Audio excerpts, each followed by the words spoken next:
The Fragilista. Our idea is to avoid interference with things we don't understand. Well, some people are prone to the opposite. The Fragilista belongs to that category of persons who are usually in suit and tie, often on Fridays. He faces your jokes with icy solemnity and tends to develop back problems early in life from sitting at a desk, riding airplanes, and studying newspapers. He is often involved in a strange ritual, something commonly called a meeting. Now, in addition to these traits, he defaults to thinking that what he doesn't see is not there, or what he does not understand does not exist.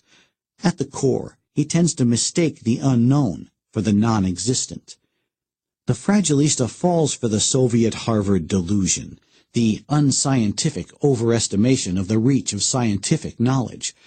Because of such delusion, he is what is called a naive rationalist, a rationalizer, or sometimes just a rationalist, in the sense that he believes that the reasons behind things are automatically accessible to him.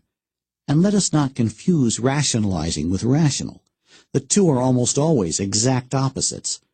Outside of physics, and generally in complex domains, the reasons behind things have had a tendency to make themselves less obvious to us, and even less to the Fragilista. This property of natural things not to advertise themselves in a user's manual are, alas, not much of a hindrance.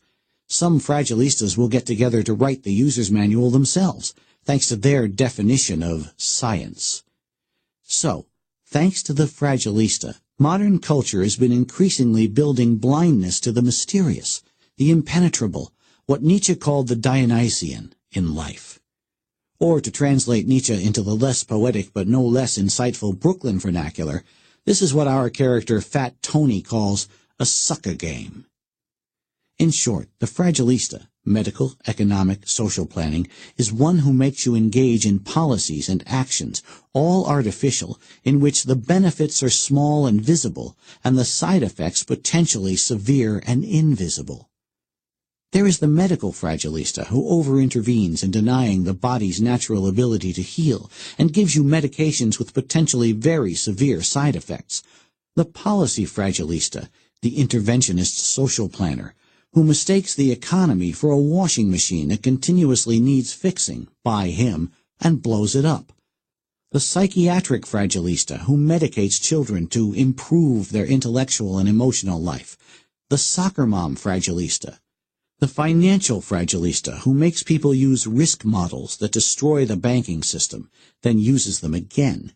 The military Fragilista who disturbs complex systems. The predictor Fragilista who encourages you to take more risks, and many more. Hayek did not take his idea about organic price formation into risk and fragility. For Hayek, bureaucrats were inefficient, not Fragilistas. This discussion starts with fragility and anti-fragility and gets us as a side discussion into organic price formation. Indeed, the political discourse is lacking a concept. Politicians in their speeches, goals, and promises aim at the timid concepts of resilience, solidity, not anti-fragility, and in the process are stifling the mechanisms of growth and evolution. We didn't get where we are thanks to the sissy notion of resilience. And, what's worse, we didn't get where we are today thanks to policymakers, but thanks to the appetite for risks and errors of a certain class of people we need to encourage, protect, and respect.